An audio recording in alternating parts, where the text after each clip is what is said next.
Hello guys, welcome back to my channel and enjoy this fanfic part 1. Now let's start the fanfic.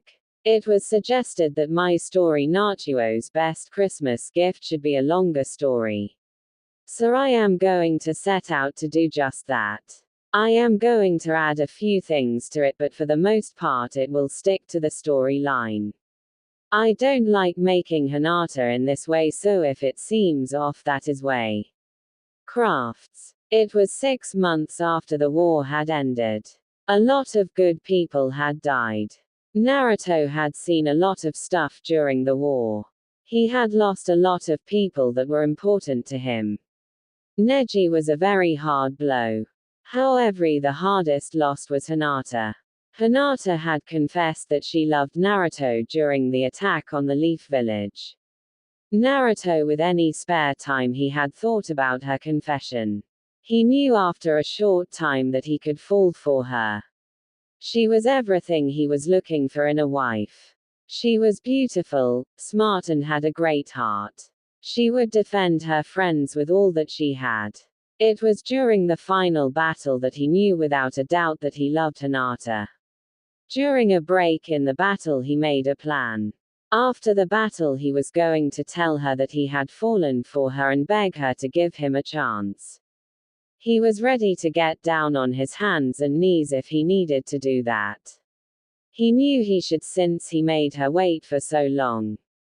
However, he never got the chance. It was not due to Hinata dying in battle.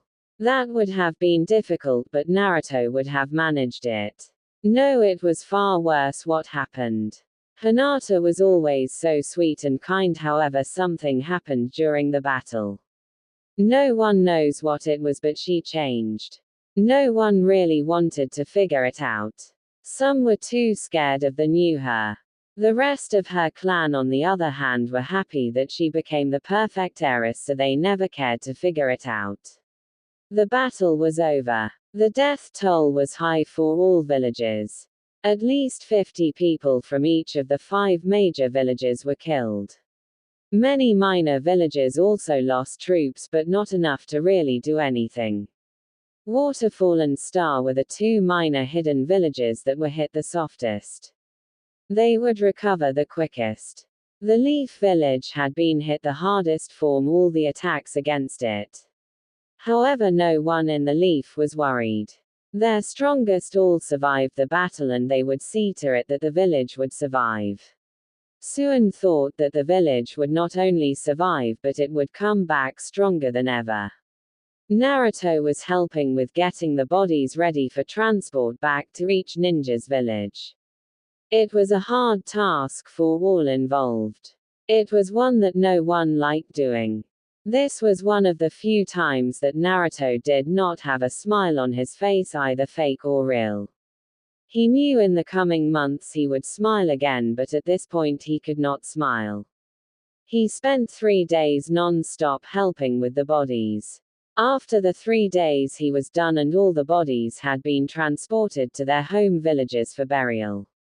Naruto returned to camp, and waiting for him were his friends from the Rookie 12. Sasuke was back with the group. Since he was never decaled a missing ninja, he was cleared of all crimes. That, and he helped in the final battle. Without his help, Naruto would not have been able to deliver the final blow. Naruto noticed that Sakura was using him as a pillow. A year ago that would have hurt, but now it did not. He realized that he no longer loved Sakura in a romantic way. He loved her like a little sister. He was glad to see his sister with the one she loved. He even forgave her for trying to use his feelings against him in the Land of Iron. Naruto goes up to Hinata and he is about to ask her on a date. Dictionaries and encyclopedias. However, she beats him to it, but saying more like shouting at him. "You are a monster. I wished I had never saved you. I wish I had let you die. You are a demon and you deserve to die." Naruto said calmly. "I thank you for your honesty. If anyone needs me, I will be sleeping. Good night, everyone." End flashback. Naruto did not hear the conversation that happened after he left. However, he learned from Sakura that Hinata was nearly killed by Chizune. However, Sakura stopped her master by stating that killing Hinata would only hurt Naruto more. Since that day no one would speak to Hinata unless it was needed it. Today was the first day Naruto had smiled since the war ended. This day he was smiling for real. Sakura and Sasuke were getting married and Naruto was the best man. The ceremony was beautiful and Naruto was very happy for his friends. He actually cried when Sasuke and Sakura kissed for the first time as husband and wife. As the best man, he was asked to give a speech at the reception. So he gave this speech. It was not rehearsed beforehand, it came straight from his heart. He said, "I have known you to a very long time. Yes, I knew Sakura longer, but we have been through a lot together, the three of us. I have seen that you two belong with each other." He took a pause before saying, "Now Sasuke, you are like a brother to me, but Sakura is like a sister to me. So if you hurt my sister, I will hurt you 1,000 times worse." He took another pause before saying, "Now Sakura, you are like my sister and I love you, but Sasuke is like my brother. So if you hurt him, I will hurt you 1,000 times worse."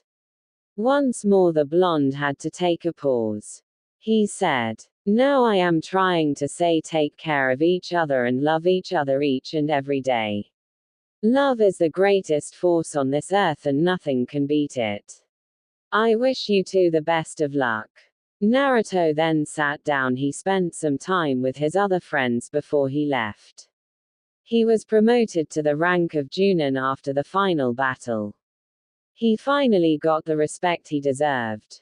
As a result of his promotion, he had a mission in the morning. Sakura stopped him before he left. She said, "Naruto, I am glad to see you smiling again. You need to do it more." Naruto said, "Before today I had no reason to smile. I doubt I will anytime soon." Sakura said, "Naruto, I know you are still hurting with what that bitch did to you. I am not going to try and get you to get over it. I know that I will fail. All I ask is look for another woman. There are a lot of women that fit what you want in a wife." She took a pause and said, "I know what your real dream is. You can't give up on that." Naruto said, "I want to thank you."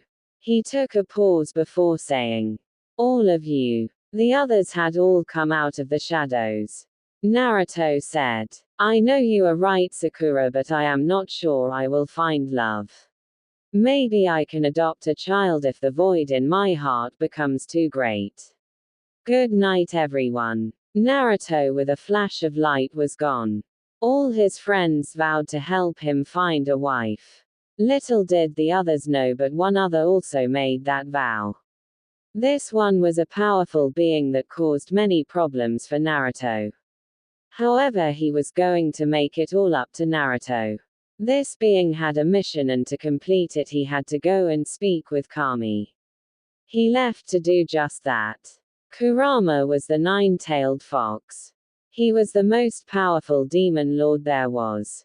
With a simple shake of one of his tails he could level mountains and cause tidal waves that could wipe out nations. Yet he was not a mindless killing machine. He enjoyed destruction and mayhem as much as the next guy, but he did not simply do it just to do it. There had to be a reason behind it. The attacks on the leaf were due to being forced against his will.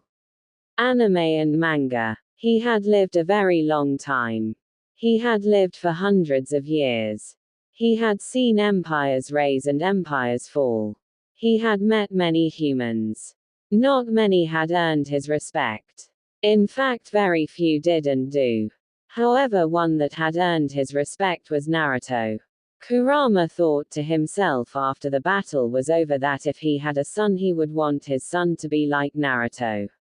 He had given Naruto a few gifts after the final battle. He remembered the look of shock on the blonde's face. Flashback. Kurama was in his fox form, but he was smaller. He was speaking with Naruto. Kami had ordered that all the demons be sent to hell. The demons did not mind, for to them it was home. The other demon lords were saying goodbye to their host, the ones that were still alive anyway. Naruto was speaking with Kurama. Naruto said, "You know, you crazy fox, this is going to sound insane, and believe me, I know insane. I think I am going to miss you." Kurama smiled, and not his insane creepy smile. The one that said I am going to eat you. No, this was his true happy smile. He said, "I agree, Kit. I shall miss you as well. However, I will not be far. I will leave you with some gifts." Kurama wrapped his tails around Naruto and transferred some of his chakra to the blonde. After a short time, Kurama released Naruto and said, "I have given you more of my power. You will gain tails the more of my power you master, up to 9 tails. You will be able to transform and have a greater control over the elements. You are also immortal." Naruto was shocked but also happy. He bowed before the Fox Lord and said, "Thank you for your kindness." Kurama said, "No problem, and please don't bow to me. You are my friend and as such should not bow to me. That and you bowing is not right. Anyway, you can also turn any mates you have. I also wish you to use this." In puff of smoke, a scroll appeared in front of Naruto. He opened it and saw that it was a summoning contract for the foxes. Kurama said, "Never have I found anyone worthy of such an honor. I want you to be the first, and you shall pick who will use us or not. The foxes have many uses, including tracking, battle, and pranks. Also call for a chat." Naruto signed his name. He was allowed to have more than one contract, so he signed with the foxes. He then hugged the fox and the Kurama hugged back. Kurama said, "I am the boss of the foxes, so call me sometime just to chat. I want an invite to your wedding." Kurama then turned around and headed home. End flashback. Kurama gave Naruto those gifts to make up for all the stuff Naruto had to go through because of him. The other reason was Kurama had seen many humans and very few had hearts as pure as Naruto. Allowing Naruto to die would be a great disservice to the world. Kurama had stayed around for a few days to make sure Naruto was able to talk to Hinata. Anime and manga. He had heard every word the girl said. It made him mad. Actually, it was the first time he felt true rage in many years. Being controlled did not count. He wanted to kill the white-eyed one, but he held off. He had bigger fish to fry. Kurama knew that there were other mates out there for his former host. He just had to find her and get Kami to agree. It was about 2 weeks before the wedding that he found the perfect mate. She was everything Naruto was looking for, and Naruto was everything she was looking for. Plus, both were attracted to each other. It would take a little bit of time, but given the right nudge, then they would fall in love. Kurama now had to get Kami to agree. He knew that Kami was the reason behind Hinata's actions. If Kami did not agree, then the one Kurama had in mind would end up dead, and that would hurt Naruto even more. So Kurama made it to Kami and spoke with her. She was about 5 feet tall with long white hair and black eyes. She said, "I know why you are here, give me a reason to allow it." Kurama said, "He saved the world and you formed darkness. Madara would not have stopped until he was in charge and you were destroyed. You took away from him everyone that has ever loved him. His parents, Haku, and now Hinata." Kami sighed and said, "You are right, but what can I do? She may not work." Kurama said, "I think she will work, you just need to set up the meeting. fix her problems and let me turn her daughter immortal when the time is right and let the rest go from there. I know this will work. I know Naruto better than anyone else. Kami said. Very well, I agree. I am tired of my champion being screwed and I hated doing that, but Hinata was not right for him as his immortal mate. I hope we are right that this one is right for him. Kurama said. She is right for him, I can feel it. I know it to be true. However, you can't force her to love him, it will only cause more problems. So with a bow the demon fox lord left to return home and start his plan. It would not be easy, but when it worked Naruto would be happy finally. Kurama thought when it worked and not if it would work, since he was sure it would work. Tsunade said. I am glad to see you back, Naruto. I got worried. Naruto smiled. Tsunade had become the mother or grandmother for him. He cared about her and she was the only reason he kept going right now. It was at the point that Tsunade did not even care if Naruto called her grandma anymore. She was actually glad now when he called her that. She said, Naruto, you will not like this, but you have been working too much. So unless it is needed, I am not going to send you on any missions. You may still train, but I can't let you go on any more missions. You will be off duty for 6 months. Tsunade expected him to yell about that. In all honesty, she hoped that he would. If he did, then he would be more normal in her eyes. Naruto sighed and said, It is okay, Grandma. Thank you for looking out for me. I am glad someone is looking out for me. If you need me, you know how to find me. Naruto left. He went to get some ramen, and once he was done, he started to walk around for a while. He walked around the village and got near the forest. He sat down and summoned a small black fox. She was named Midnight and she was the personal summons of Naruto. She was like his sister. She jumps up on his shoulders and says, So how are you, bro? Naruto sighs. What is the point anymore? I don't want to be a weapon, but right now that is all I feel like. Midnight cuddled up with her brother and said, Don't turn into one. That will not end well for you. Don't give up. I say wait till the end of the year. If you have not found someone to date, then adopt a child. There are a lot of children that need homes due to the war. Naruto softly smiled at this and said, Thanks sis, you are right. Just as he was about to go home and get some sleep, he and Midnight hear a scream for help.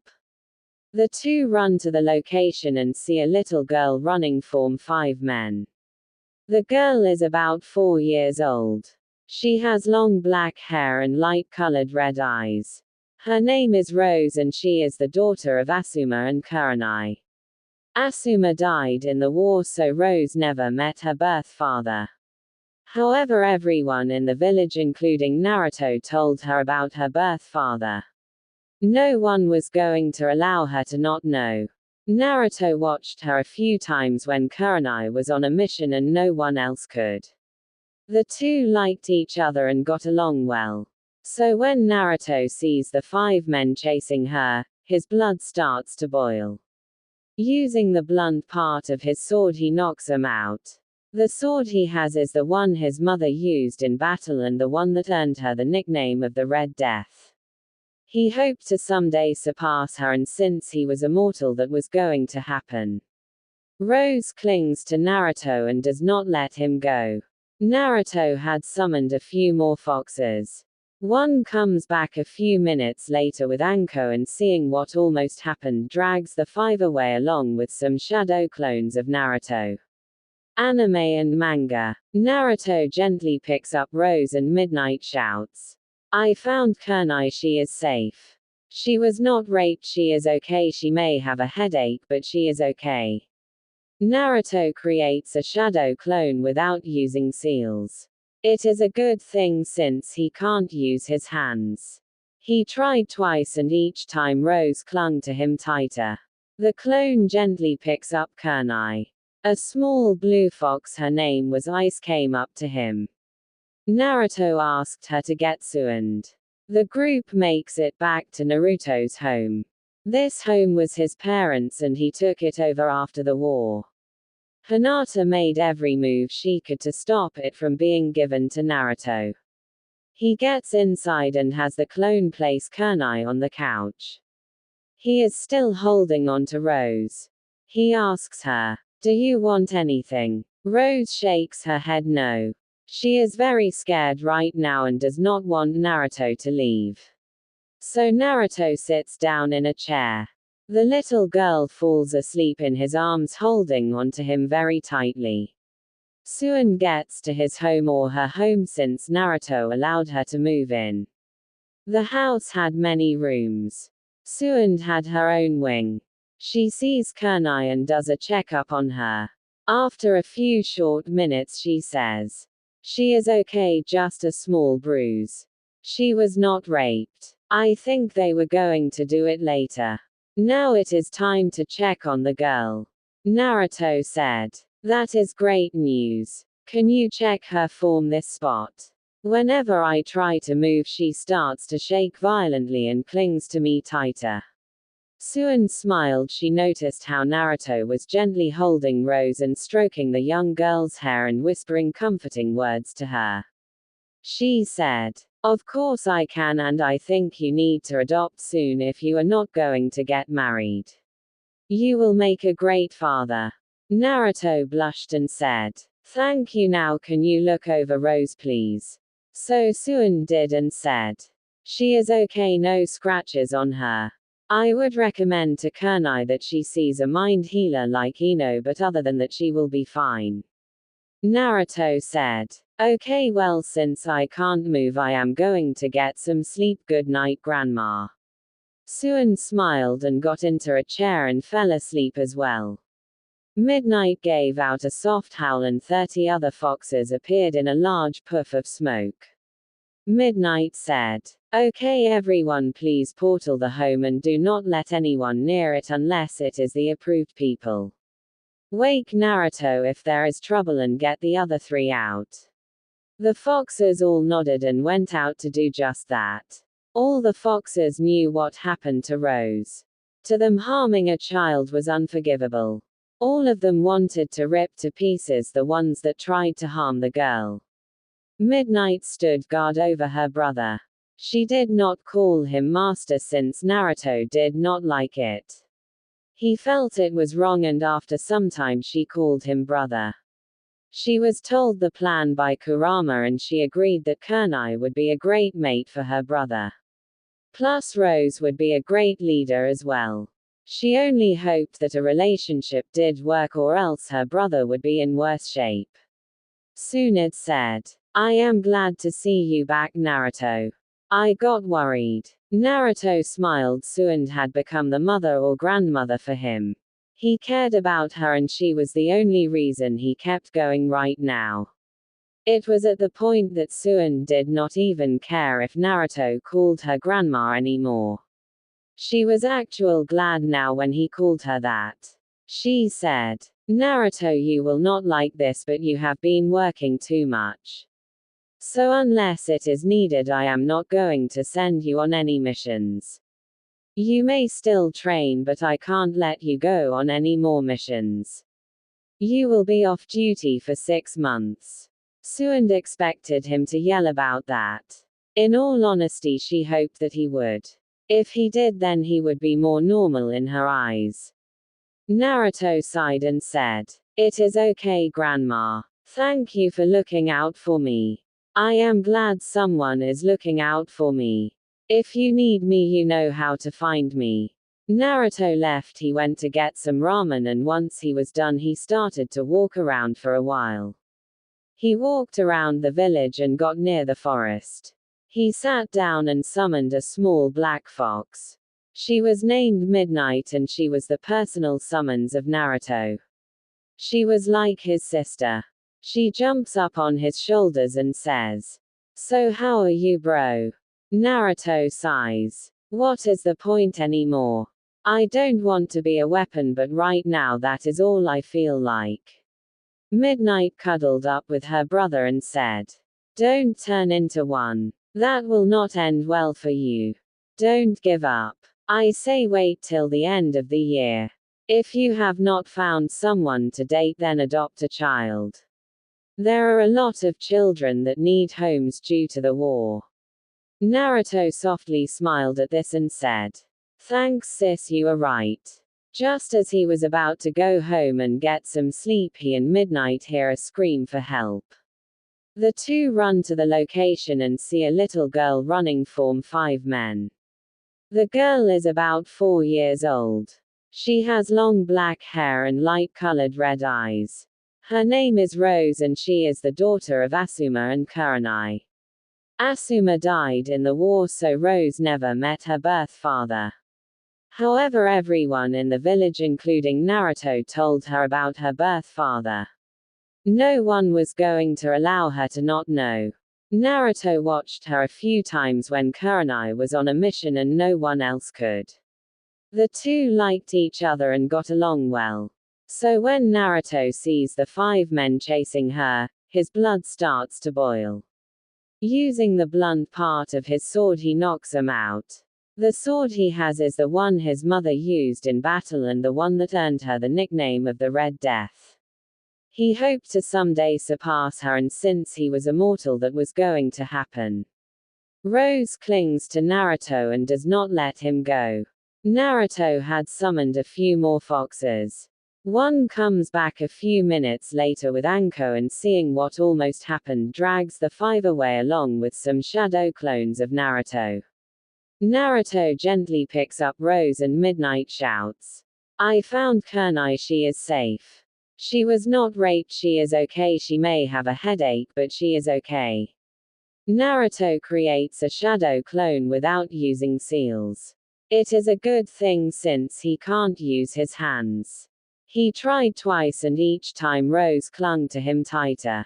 The clone gently picks up Kurenai. A small blue fox, her name was Ice, came up to him. Naruto asked her to get Suand.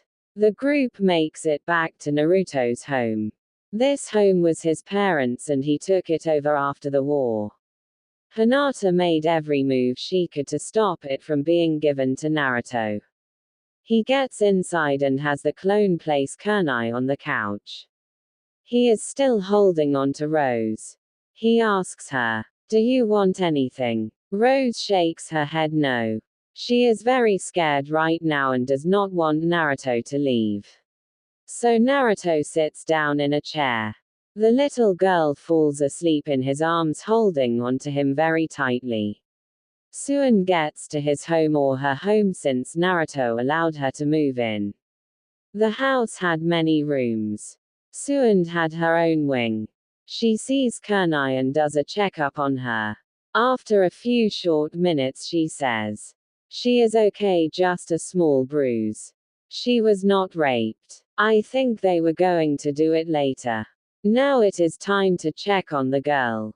Anime and manga. Naruto said, "That is great news. Can you check her form this spot? Whenever I try to move, she starts to shake violently and clings to me tighter." Suan smiled. She noticed how Naruto was gently holding Rose and stroking the young girl's hair and whispering comforting words to her. She said, "Of course I can, and I think you need to adopt soon if you are not going to get married. You will make a great father." Naruto blushed and said, "Thank you, now can you look over Rose please?"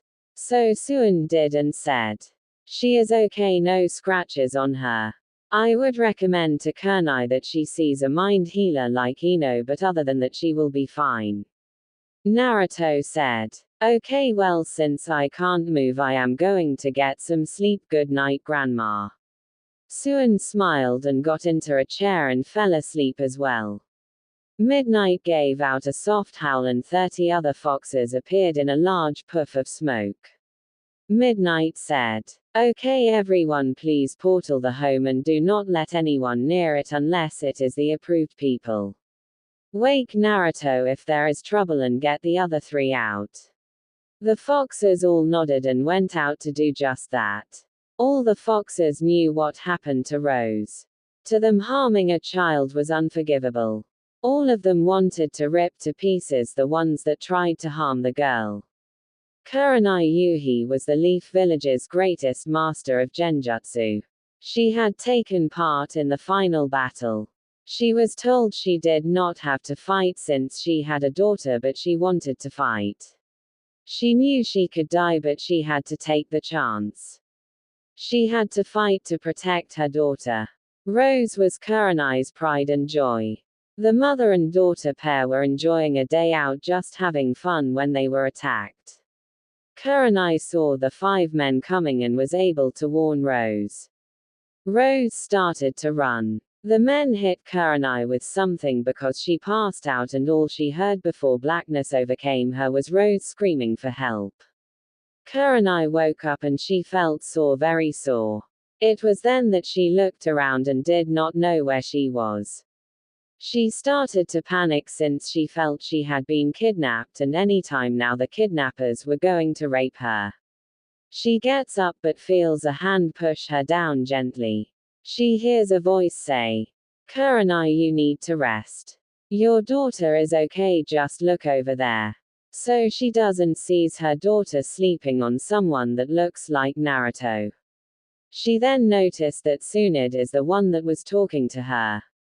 Kurenai asked these questions one after the other without a break. What happened to me? What happened to Rose? Where are we? Who is she holding on to? Why is she holding on to him with a death grip? Tsunade smiled and is amazed at the speed with which the questions were asked. The Leaf leader enjoyed working with Kurenai since she was one of the level-head ninjas in her ranks. Kurenai was always so calm and collected, so it amused the Leaf leader to see her like that. She said, "You are in my home. Actual Naruto's home, but since I live here I guess it is my home as well." Kurenai says, "Okay, what about the other questions?" Tsunade says, "Okay, Rose is sleeping on Naruto. He is the one that saved you both. He brought you here and asked me to look you and Rose over. You were not raped. Naruto was able to prevent that." Quote. She took a pause so Kurenai could take in the information. The red-eyed ninja was very happy to hear that nothing had happened to her or Rose. She had to thank Naruto, but she did not know how.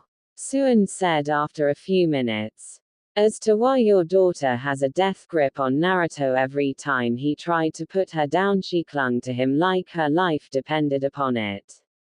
Naruto did not have the heart to remove her, so he sat down and fell asleep. He has been on a mission." Kurenai said. "Did they touch Rose?" The two heard a voice say, "No, they came close but they did not actually touch her." Looking up they see a small black fox. Tsunade is used to the fox, but Kurenai is a little freaked out. The fox says, "I am Midnight and the personal summons of Naruto. He calls me his sister anyway. Your daughter is fine. I had a mind healer look at her. She will be scared for a few weeks of stranger, but that is normal for this type of attack." Kurenai says, "I can't thank you too enough for all that you have done." Midnight says, "Nothing needs to be done. Harming children is one crime we cannot stand. By we I mean Naruto and the rest of the foxes." Kurenai said, "Okay, but I am confused as to something. My daughter would not hug someone like that unless she knew the person. So I am guessing she knows Naruto, but how?" Tsunade says, "The one that I get to watch Rose when you are on a mission is Naruto." Kurenai trusted Tsunade's judgment, so she asked her leader to find someone to watch her daughter when she was out of the village on a mission. Kurenai asked, "I get the feeling that he has been avoiding me." Tsunade said, "The answer is simple, he is. He feels that you hate him for what happened to Asuma." Kurenai looked ashamed. She never did hate Naruto, not for having the fox, not for the death of her lover. When Naruto was younger, she used to watch out for him. She always thought he was cute. Now lately she had noticed that he had become very handsome. Midnight said, "If you want to thank him, let him see Rose and hang out with her. The other thing is, let him know you do not hate him. That will help him a lot." Naruto had woken up, he had heard everything. So he was really happy when he heard Kurenai say, "I don't hate him at all. I never hated him. I wanted to strangle Hinata when she said those words to him. I still want to do it." Naruto said, "That makes me very happy to hear that, Kurenai." Kurenai gets up and attempts to take her daughter back. After a few minutes, she was able to pry her daughter off. She then gets ready to leave. Naruto says, "I am sending a few foxes to watch over her just in case there were others." Kurenai said, "Thank you, Naruto. I wish for you to come over tomorrow night and let me cook a meal for you." She took a pause and said, "I am sorry that I led you to think that I hate you. I don't hate you. If you wish to see my daughter, just ask. You are always welcome." Naruto smiled and said, "Thank you, I will be honored to come tomorrow night. May I bring something?" Kurenai asked. "Nothing at all, just come and be ready to have a nice time." Kurenai left with her daughter and a small force of foxes that were hidden in the shadows. Suan could not resist saying, "So you got a date tomorrow night?" Naruto said, "It is not a date, she is just being nice and thanking me for saving her daughter." Suan said, "Yes, I know, but I can still tease you. Besides, it would be nice if it was date, I know you would not mind that." Naruto said, "Any guy in this village besides the married ones and the ones that are gay would like to date Kurenai." Sound said, "True, well, good night, my grandson." She hugged him and gave him a kiss on the cheek. Kurenai had gotten home and she was too tired to bring her daughter to her bed. So she sat on the couch and put her daughter's head on her lap. She was about to fall asleep when she saw a small yellow fox cuddle up to Rose and a small light blue fox cover them with a blanket. The small light blue fox said, "If you need anything, please let us know. Hospitals and treatment centers." Kurenai said, "How come that fox is cuddling with my daughter and what is her name?" The light blue one said, "I am called Ice and she is called Lighting. She is cuddle with your daughter because she feels a bond. It is like Kiba's clan and the dogs. If you allow her, then your daughter will have a friend for life no matter what she does." Ice took a pause and said, "Before you ask, no, Naruto has not been teaching Rose the ways of the ninja. He knows you do not want her to be one. So he has not taught her a thing. Lighting was playing with her one day and they two have a bond, it seems. We were not sure how you would feel about it, so Lighting has stayed away." Kurenai said, "I will talk with Naruto tomorrow night and we can discuss it then." Ice said, "Okay, good night." Kurenai went to sleep and did not wake up till her daughter woke her up. Rose had gotten up that morning and she knew she was not in the same spot she fell asleep on last night. She noticed her friend Lighting was right next to her and she notices that she is near her mom. She tackled her mom in a huge hug and starts to cry. That is what wakes up Kurenai, hearing her daughter cry. She pulls her close to her and says, "It is okay, no one will harm you. We were saved thanks to Naruto and the foxes. I have good news, he is coming tonight for dinner." Rose stopped crying and said, "That is good, I like him, he is a great person. He is so much fun to be with." Kurenai said, "So he has been watching you. How come you never told me?" Rose said, "You never asked. He told me to tell you that he was watching me. I have been lying to him and have been telling him that it is okay for him to watch me." Kurenai said. It is not okay to lie, young lady. Rose said. I know, mommy, but I did not want him to stop watching me. He takes care of me and helps me see that I can do anything I want. Plus he needs me. Kurenai said. What do you mean by that? Rose said. He is so very sad, I can feel it. When he is playing with me he is happy, I can feel it. Why is he so sad, Mom? Kurenai was unsure how to answer that. She of course knew the answer, but how to explain it to a 4-year-old. Lighting jumped up and said. The one he loved broke his heart in a terrible way. She called him a monster. That, and combined with the fact that he was always treated badly by the people in this village, makes it hard for him. Lighting took a pause and said.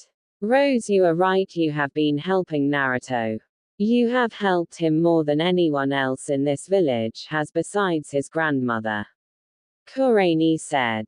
Well, from this day forward I will be his friend and will help him. I want to help him. Sad and depression do not work well with Naruto. I miss the days he used to play pranks. So Kurenai told her daughter and her fox guardians the stories of Naruto's pranks until she had to start making dinner. It caused laughter to fill the room. Naruto had gotten up that morning, he could not sleep. He usually could not sleep since he had nightmares. Most of them involved Hinata and the words she said. A few had he into hurting the people precious to him. Yes, he had those nightmares last night, but he kept thinking, which is what kept him awake. Holding Rose last night awoke a feeling inside his heart. He knew what it was and he knew what he had to do. Naruto spent a lot of time at the orphanage playing with the children. One of the first people to apologize to him was the matron of the orphanage. She had badly mistreated Naruto. She only did it since she was forced to. The civilian council told her that if she did not mistreat Naruto, then they would cut her funding. They also did the same thing when she kicked him out at the age of 4. She had not been in good shape ever since. The guilt was eating her up. Anime and manga. Naruto forgave her since she was only looking after the best interest of all the children. She cried when Naruto forgave her. Naruto went often to the orphanage. There was one little girl that no one wanted to adopt and it worried Naruto. She spent a lot of time with him. She had long black hair and bright blue eyes. She was the same age as Rose, and like Rose she liked Naruto and enjoyed when he came to visit. Her name was Amber. Naruto knew when he got up that morning that he had to adopt her. He did not know what, but he had to do it. So he went downstairs to see his grandmother. She could tell right away that something was troubling him. Naruto said, "The little girl I have been telling you about at the orphanage, I am going to adopt her. Last time I left she had a look in her eyes of despair and sadness. I need to do it. Will you support me on this?" Tsunade was shocked but said, "Naruto, I have heard a lot of crazy things in my life, but this is the craziest. However, I will support you. Let us go and get your daughter." Naruto said, "I figured I was going to have to argue or beg for your help." Tsunade smiled and said, "I am not above that, but in this case I think it is a great idea." So the two left to go to the orphanage. When they got there, the two were greeted by the matron. She smiled at them and said, "What can I do for you two?" Naruto asked, "Has anyone adopted Amber yet?" The matron said sadly, "I am afraid no one has yet." Naruto said, "I would like to adopt her if that is okay." The matron smiled a bright smile before saying, "Of course, let us go see if she wants to be adopted by you." Naruto walked into the room and a little girl sees him and makes a beeline for him. She hugs him and says, "I am glad you are back.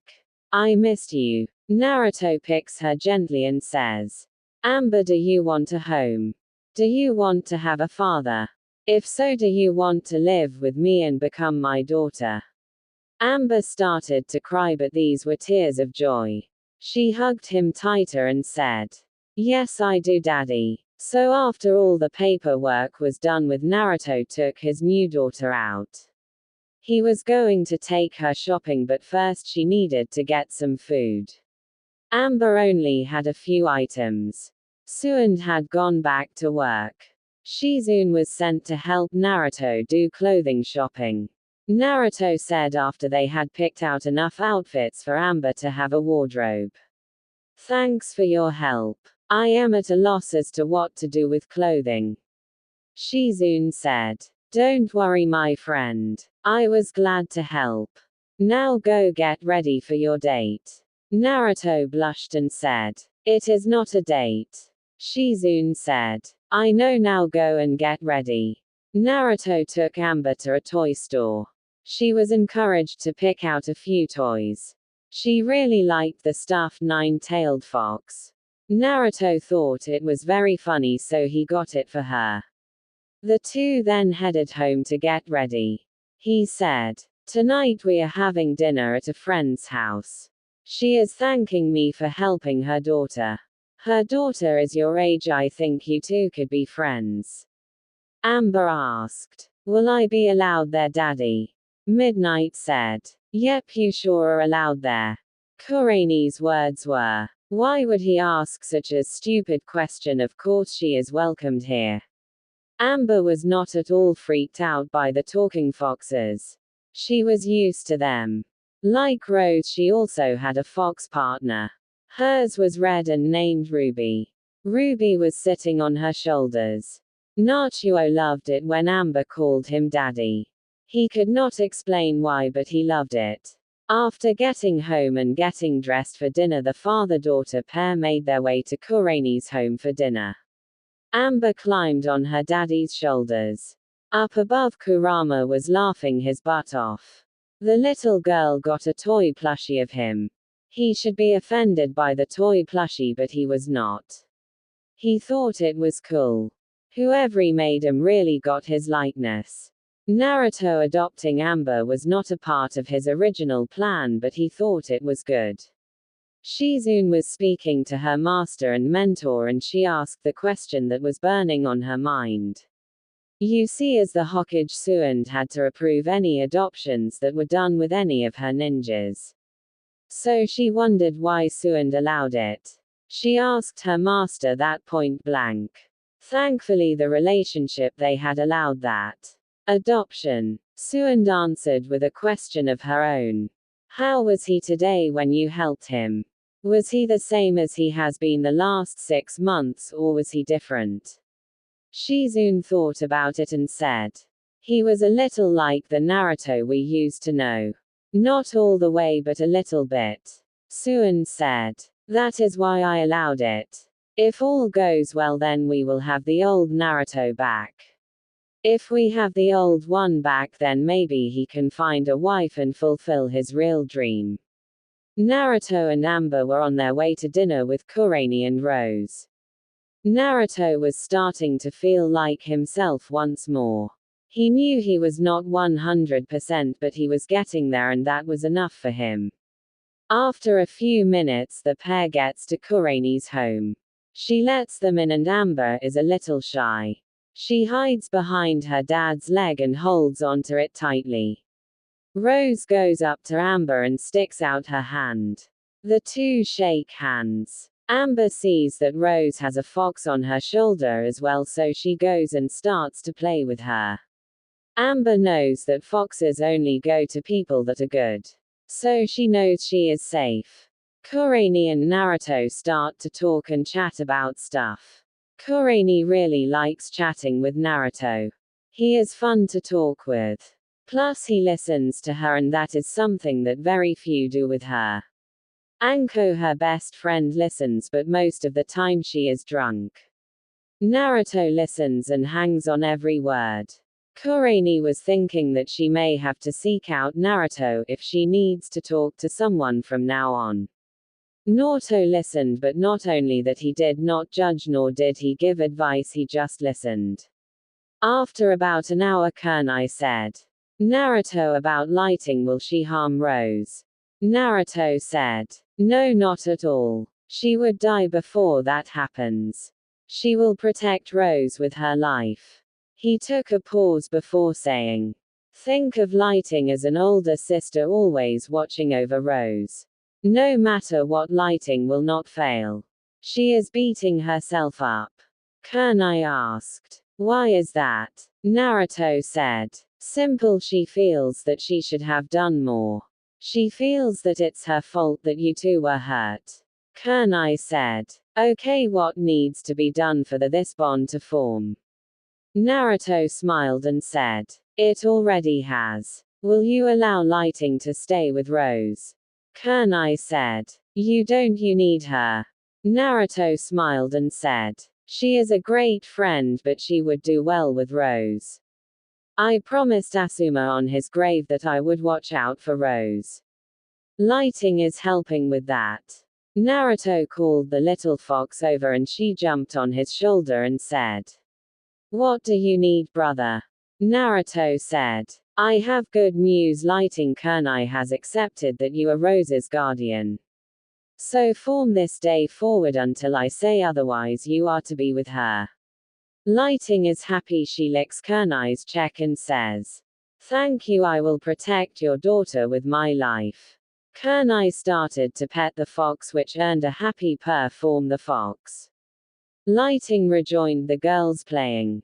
Naruto was smiling seeing his daughter happy. Kurenai said, "So what made you decide to adopt, if you don't mind telling me that is?" Naruto said, "Well, to be honest, I have been debating on if I should do it or not. I have not felt like I should take care of a child, so that is why I have been holding off.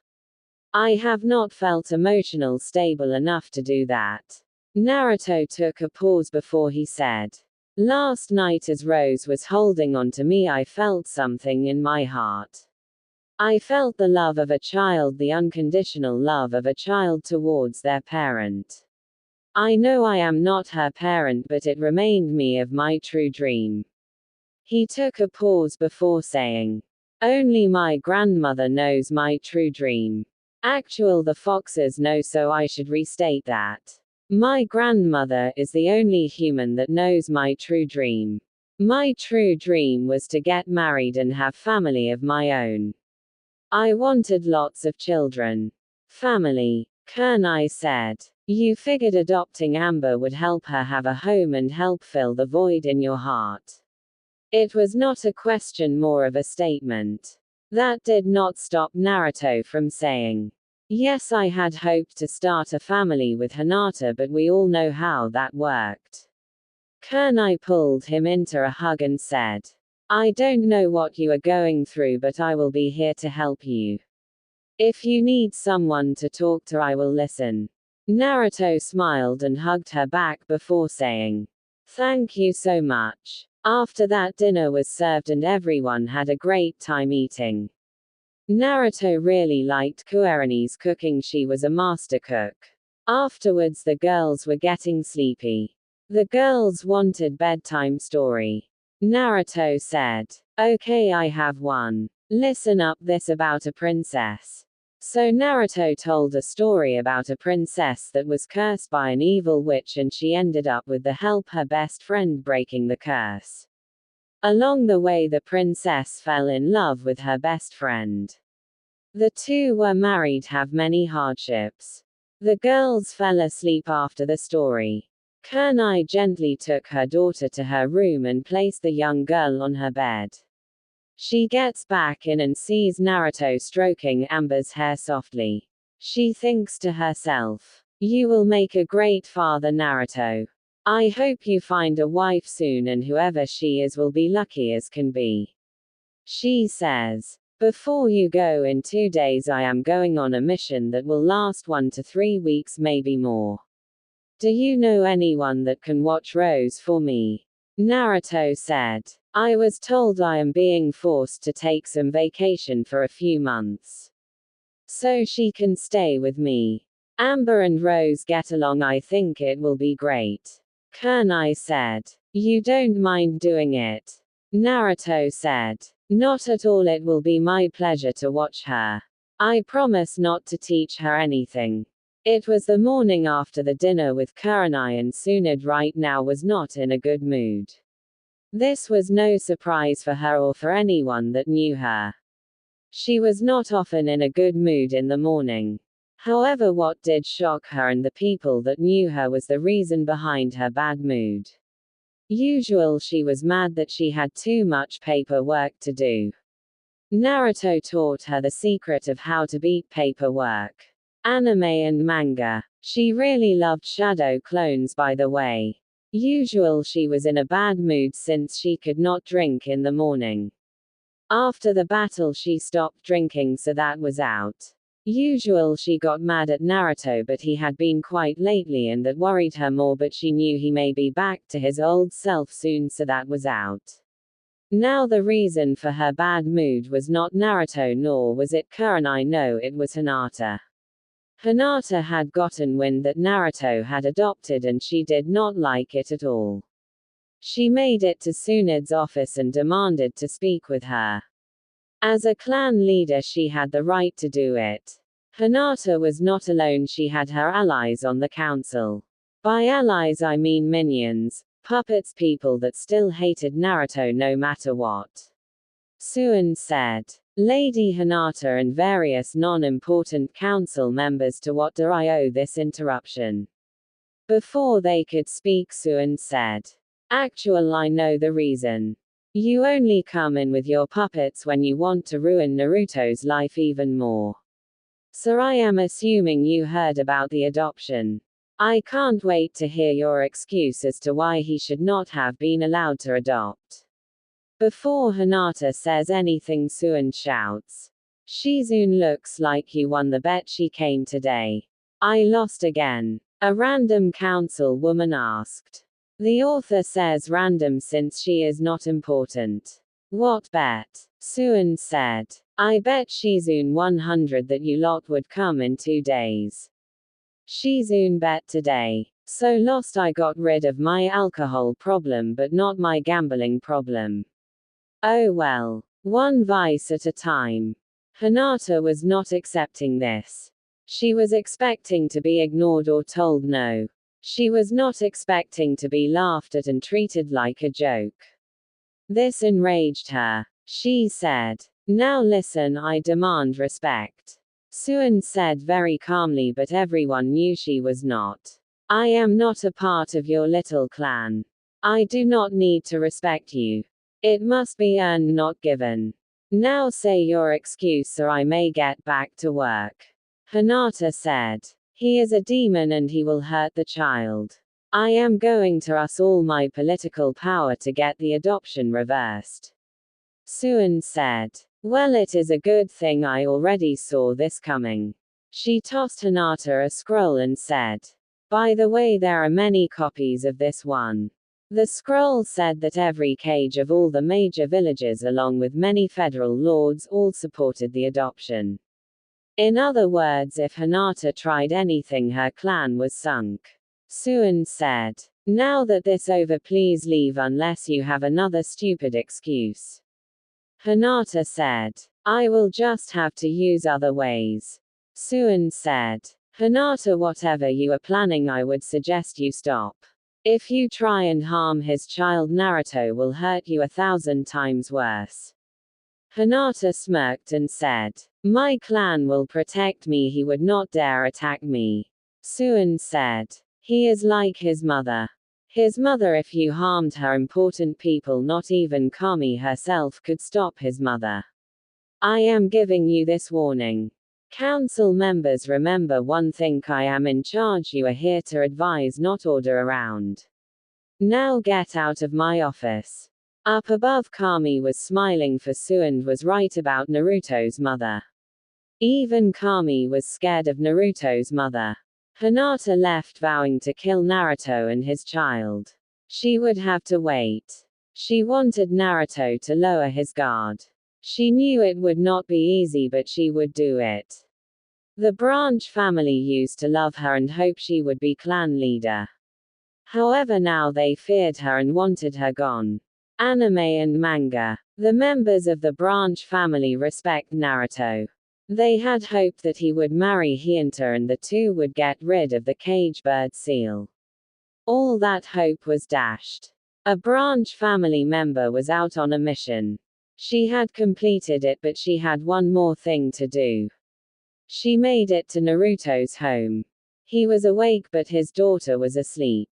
She gets him to open the door and she says, "I must be quick. Hinata has discovered that you adopted a child. She plans on killing your child. I do not know when." Naruto asked, "Why are you telling me this? If she finds out, she will kill you and anyone else she feels like." The woman said, "I know, but it is what we as the branch family want to do. Every one of us hoped and prayed that you and Hinata would marry. We hoped and prayed that the seal would be removed from us forever. Now it is a dead dream." That was why Neji died with a smile on his face. He felt that the rest of us would be free. Naruto said, "It will still happen. I promised and I never go back on my word.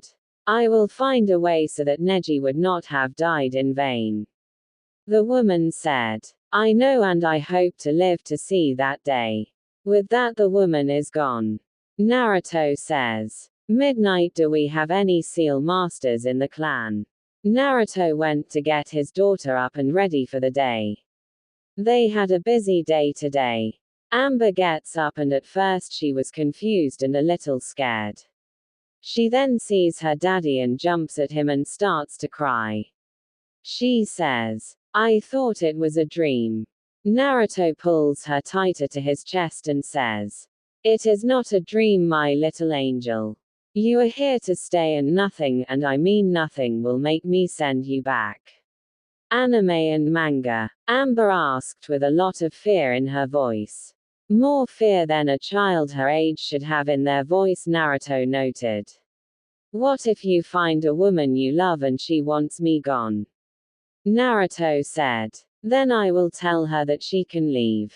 You are way too important to me. I love you and I will not let anyone take you from me." Amber said, "Thank you, Daddy, I love you too. What are we doing today?" Naruto said, "We have to get you a checkup. Hopefully with one of the three I trust. There are also a lot of people that wish to meet you, including the ones I see as family. Also tomorrow Rose is going to stay with us for a few weeks.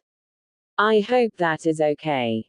Amber smiled at that. She said, "I like her, she is a great friend. She is my first human friend." She started to pet Ruby. Naruto said, "Well, you are going to make more friends." So the pair had breakfast that Naruto made. It was not ramen, if you can believe it. Naruto knew how to cook. He knew since he was a child. The only reason he ate ramen so much was that was all he could afford when he was a kid. After the war he ate better since stores actual sold him stuff and stuff that was not outdated. Naruto said, "Time to go and get you a checkup." Amber was a little nervous. She did not like doctors. The doctor that came to the orphanage was not a nice person, but he was the only one that would come. Naruto said, "Don't worry, I asked that one of three people give you a checkup and all three I trust 100%. They will not hurt you." The two make it to the hospital. Midnight is on Naruto's shoulder. The nurse at the front desk no longer said anything about the fox. She always respected Naruto and never treated him badly. She was one of the few at the hospital that was allowed to treat Naruto. That was one reason she did not say anything. The other was Sue and would kill her, of that she had not doubt. The nurse said, "So have you gotten hurt again, Naruto?" Naruto said, "No, I need a checkup for my daughter." The nurse said, "Okay, you know where to wait, and what do you mean, daughter?" The nurse looks down and sees the small child holding onto Naruto. The nurse smiles and says, "Sorry, we were told you had adopted, but no one believed it."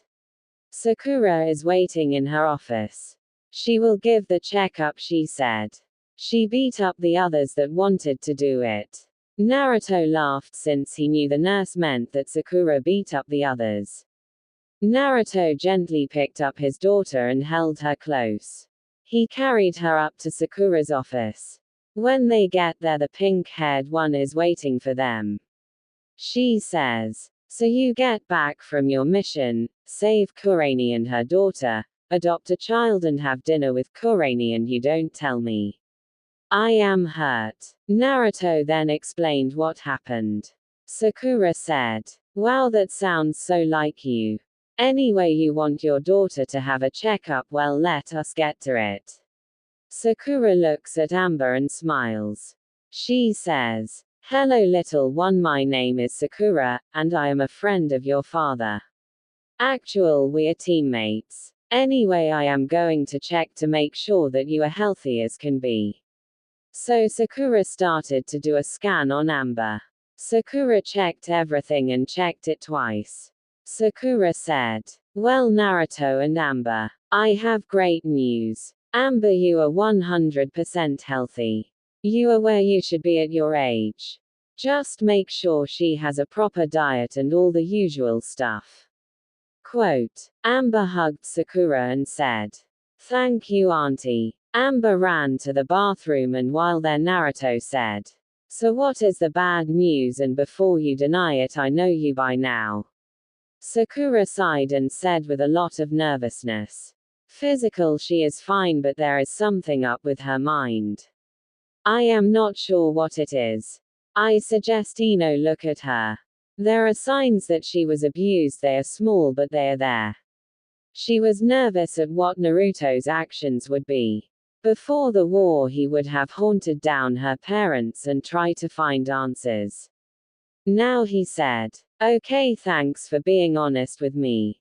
If her parents are alive, I shall make sure they do not come near her.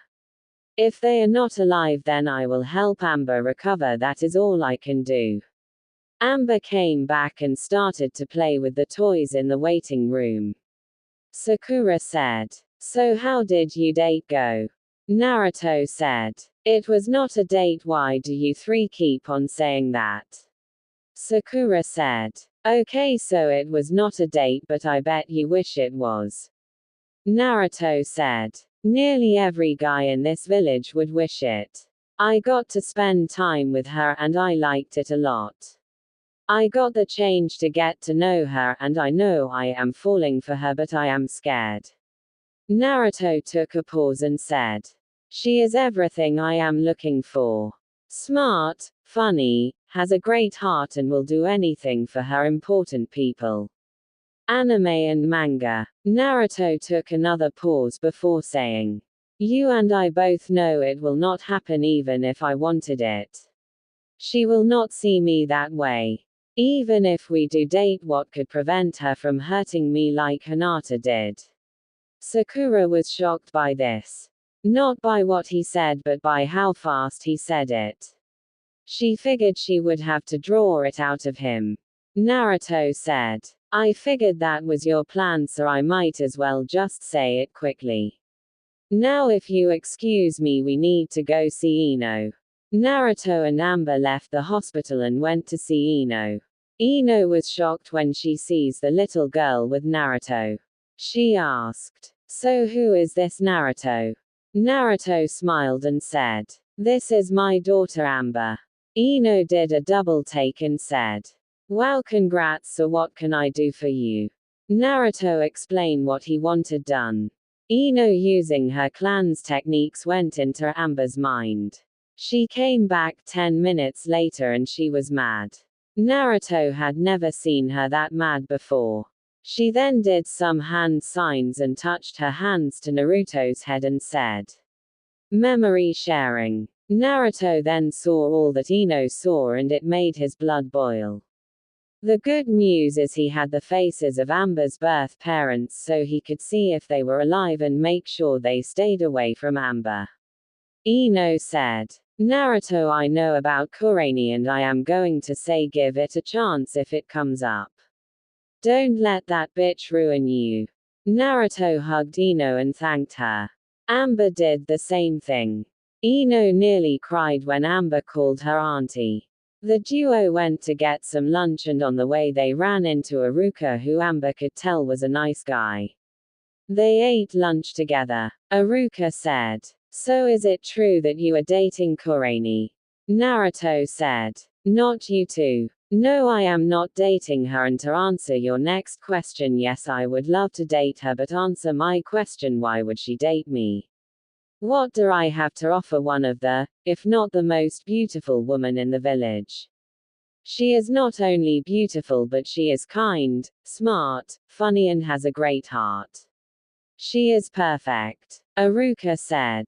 Besides the vast amounts of money you have, the large house and all the power you have a good heart as well. When people go to you with problems, you listen and try to help. You will go through the fires of hell for the important ones in your life. Aruka said after a short pause. You also adore her daughter and that is a big plus in your favor. My advice is go for her. Naruto excused himself and went out to meet more people. Suan wanted to meet her great-granddaughter. She could not meet her the other day. She signed the paperwork and left to get to work. Little did Naruto know, but 3 other people had heard his conversation. One was Anko, one was Rose, and the other was Kurenai.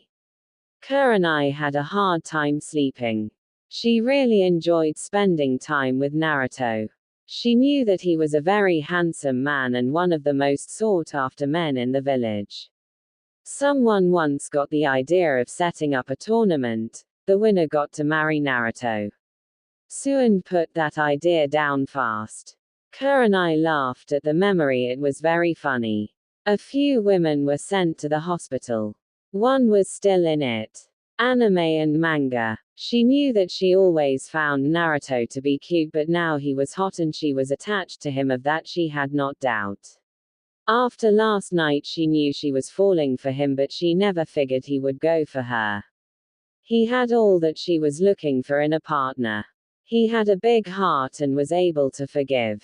He had a kind smile that could put anyone at ease. She felt that no one would want her with all the baggage she had. She had a few things she needed to take care of, so she got up and ready for the day.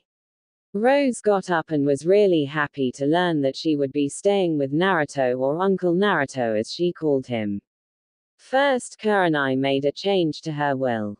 She made Naruto the guardian of Rose should she pass away on a mission. She knew it was a rash choice, but she knew it was the right one. In her heart it was the right choice. Kurenai could not stop thinking about Naruto. She was really confused about her feelings for the blonde-haired ninja. She needed to talk to someone. Sound was out since Kurenai did not want to admit to her leader that she might be falling for her son or grandson. She was downright terrified of telling her that. Shizune was out since she would tell Sound. She knew who she should ask but was afraid to ask. The person she knew she should ask saw Naruto like a little brother. She was Anko. Before the war, Anko started to date Aruka. Naruto wrote Aruka while on his training trip. In one letter he told his former teacher that he should ask Anko on a date. Aruka did and the couple hit it off very well. Before the war the two were married. Aruka saw Naruto as a little brother.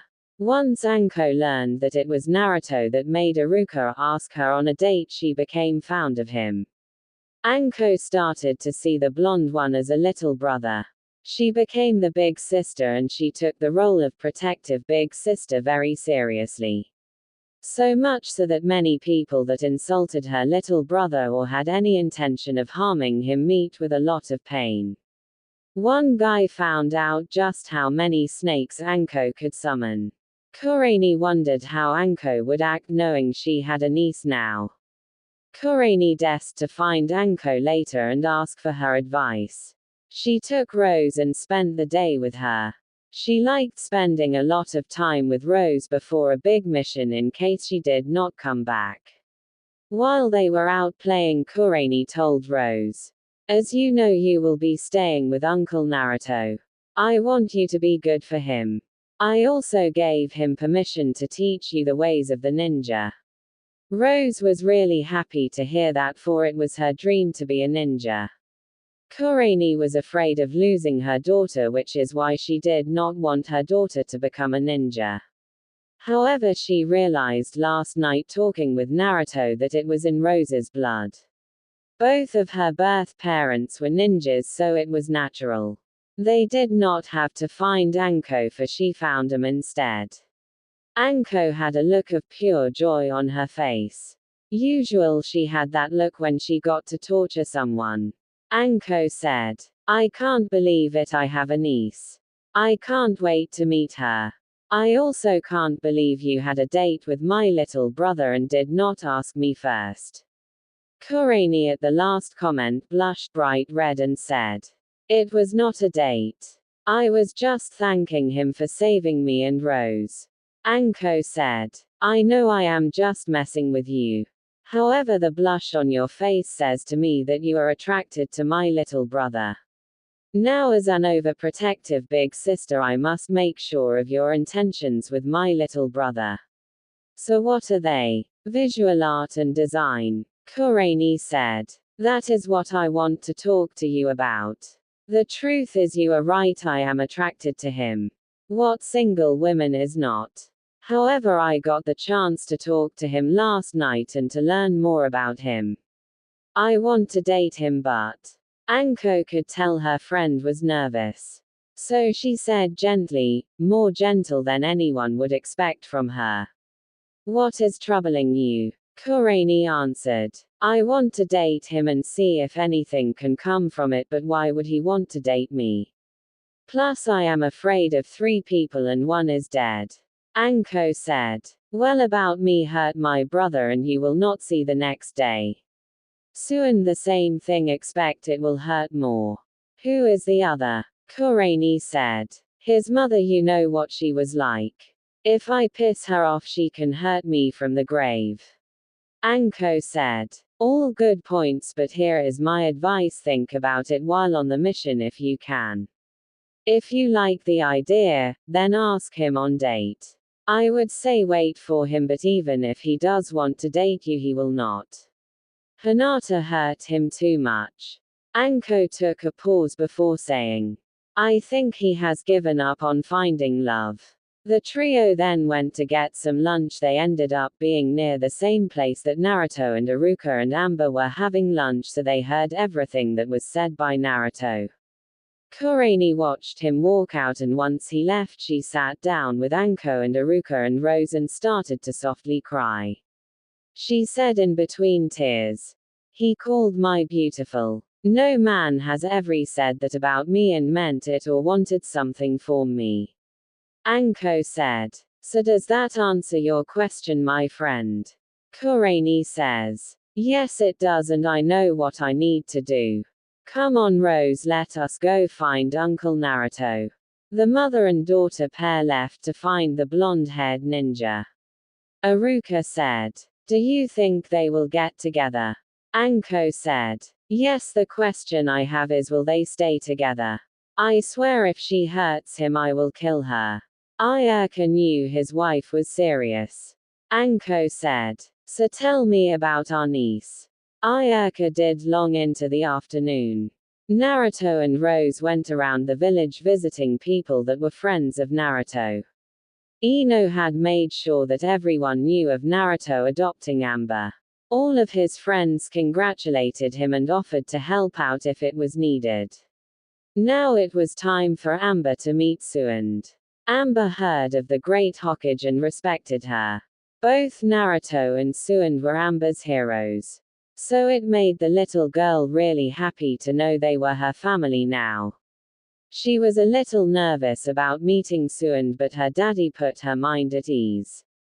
Amber was really happy that she had a home now. She was scared to go to sleep last night. She was afraid she would wake up and it would all be a dream, a really good dream, but a dream nonetheless. She said to her daddy before they got to Suen's office. "Thank you," Naruto said. "For what?" Amber hugged him tightly and said, "Thank you for adopting me and making me your daughter and for giving me a home." Naruto hugged her back and said, "I am only sorry I did not do it sooner." Naruto took her hand and the two walked to the tower.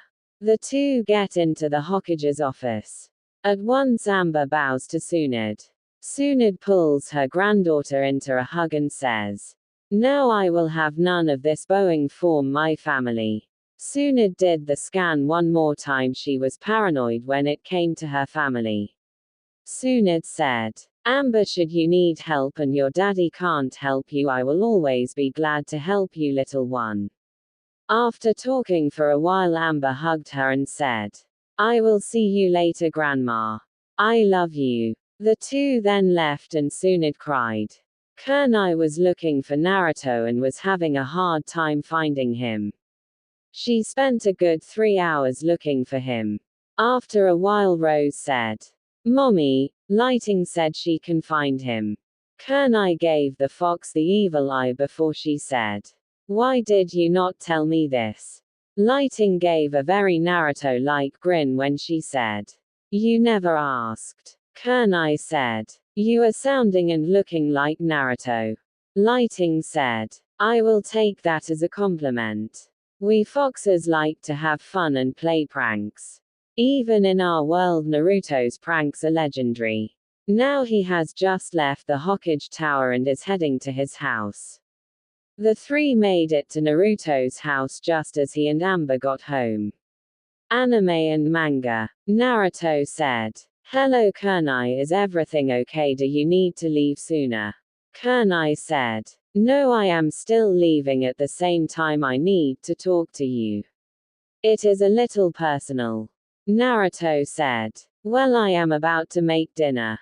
The girls can play if they want and you two can stay for dinner if you want." The two said girls ran inside the house. Amber led Rose to her room and they started to play with the toys. They really loved the doll house and the castle. The doll house had dolls and furniture. In many ways it had more stuff than Naruto did growing up. The castle also had stuff going with it. In all, it was very nice stuff to play with. Naruto went into the kitchen to start dinner. Kurenai was watching him cook and was amazed at it. Naruto seemed so natural at it. After a few minutes, Naruto said, "So what do you need to talk about?" Kurenai said, "I heard what you said at the restaurant. Did you mean it?" Naruto blushed and said, "Yes, I meant every word of it." Kurenai said, "So you think I am beautiful?" Naruto said, "No, I know you are beautiful inside and out. Talking with you last night, I saw that." Kurenai asked, "Were you ever going to ask me on a date?" Naruto said, "I am not sure. I am scared about dating right now. I like you and want to see if anything can form between us, but I am scared." Kurenai took his hands and said, "You are not the only one that is scared. I am scared as well. Let us be scared together." Naruto smiled and said, "After you get back, will you go on a date with me?" Kurenai smiled and said, "That would make me happy." Naruto said with a lot of nervousness in his voice, "May I please kiss you now?" Kurenai was shocked, but she got over it really fast. She said with a bright smile on her face, "Yes, please." So Naruto pulled her into a kiss. It was short, but both felt a spark. Both felt wonderful after getting the kiss. The two adults did not know that Amber and Rose had seen the kiss. Right now they were in Amber's room. Rose said, "I hope it means what I think it means." Amber said, Only time will tell. Who knows, maybe we will be sisters someday. Rose said. Yes, maybe, but I think for now we should keep it a secret that we saw them kissing. Amber said. I agree, and if they need help we should help them. Daddy needs a wife. Rose said. I want mommy to be happy. So the two little girls agreed that they would not interfere with the relationship of the parents. Family and relationships. Dinner was served and everyone loved it. Kurenai already had her mission gear ready. She also had Rose's stuff ready and brought it over to Naruto's house. She did not want to leave Naruto right now. After dinner the girls went to play before bedtime. Kurenai tucked Rose into bed. She said, I will be gone when you wake up. So be good and I will be back. I love you, my little flower. Kurenai knew the nickname was lame, but she still used it. Rose hugged her mother and said, I will be a good girl, mommy. Please come back soon. I love you too. Kurenai and Naruto stayed up a little bit. Kurenai said, Naruto, this morning I made a change to my will. I left you as Rose's guardian. Naruto said, in the unlikely event you die, I will watch out for her. I will raise her as if she is my own. Kurenai said, I know, that is why I did it. I am sorry for not asking you first. It just seemed like the right thing to do. Naruto pulled her into a hug. Naruto tried to end the hug, but Kurenai said, please hold me tonight. I have never felt like this, being held by someone. Please hold me. Naruto, not wanting to upset the one he cared about, did just that. The two shared one more kiss. Naruto was about to get up and go to bed when he was stopped by Kurenai. She said, don't move, I want to use you as a pillow. Please don't get up. Hold on to your girlfriend. Naruto smiled and kissed her one more time before saying, as long as you want me to hold on, I will always hold on to you. After one last kiss, Kurenai put her head on his chest and fell asleep. This was the first time in over 6 years that sleep was easy for her. Naruto stayed up a little longer. Like Kurenai, he felt safe and happy. He felt safe when she was in his arms. Like her, this was the first time sleep was easy for him. Unlike her, it was the one of the first times in his whole life that sleep was easy for him. Last night as he held Amber was one as well. Up above, Kurama was smirking, his plan was coming to pass. Kushina said, I want to thank you for what you have done for my son. Kurama said, everything bad in his life can be traced back to me. It was the least I could do. Kushina said, okay, but something he always says. Do not worry about the past, only the present and the future. Besides, there is another reason I was your host once. Kurama said, true, I do respect him. He never once cracked and thought about hurting the village. You did many times, yet he never did. He needs someone by his side. She is the perfect one for that. Kushina said, I agree, but we have a little bit of time before that happens. I can't wait to talk to her. Kurama was not sure if the talk was going to be violent. With Kushina it could go either way. Kurama was a little nervous about this. Kushina said, don't worry my friend, I won't hurt her. I agree with you that she is the best choice as his wife. She can keep him in line, no one else can. Not even his grandmother can keep him in line. I only wish I could see my granddaughter, she is so cute. They heard a figure say, I agree she is, and I am glad Naruto is watching over her. Looking up, they see a woman that looks like an older version of Amber. She was called Sally. She was killed in the final battle. Her husband was still alive and he was the one that hurt her daughter. She said, I am glad she is safe and sound. Thank you for looking after her. I am also sorry, Lord Kurama.